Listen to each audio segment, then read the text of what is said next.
I watched a new sci-fi suspense movie from critically acclaimed director David Cronenberg. This is my review of Crimes of the Future.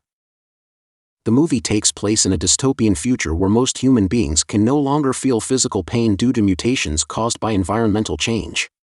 Saul Tenser, played by Viggo Mortensen, is a celebrity performance artist who publicly puts on avant-garde shows where his newly grown mutated organs are surgically removed from his body. Things get complicated though when different political factions try to recruit him for their competing causes. Crimes of the Future is the first movie Cronenberg has directed in nearly 8 years, and it is the first time he has dipped his toe back into the body horror genre in close to 30 years. I say he dips his toe because even though this movie has a lot of body mutilation, I wouldn't exactly categorize it as body horror. When I heard that people walked out in disgust during this movie at the Cannes Film Festival, it got my hopes up that this movie was Cronenberg's full-on return to the body horror genre. Unfortunately, that isn't what this is. Honestly, I would say that this is a tame version of what Cronenberg used to do. There is body horror within the movie, but it is done in a very clinical and dull way.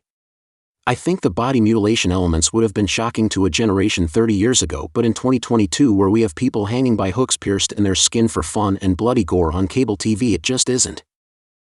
The best thing I can say about this movie is that it stars Viggo Mortensen.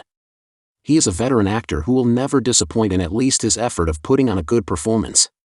That is especially the case here, where he does a good job playing an intriguing character, but he is also handcuffed by dialogue where he is constantly asking questions so that the movie doesn't lose the audience.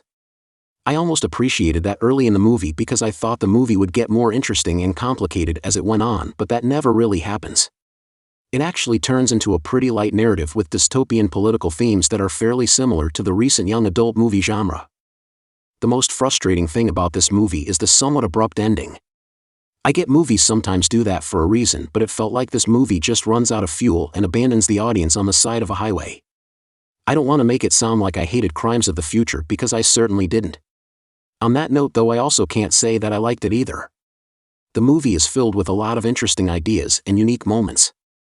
A lot of those interesting ideas though are never really followed up on in a satisfying way. I was really hoping this movie would be provocative and as interesting as last year's body horror film, Titani, which I still think about all the time.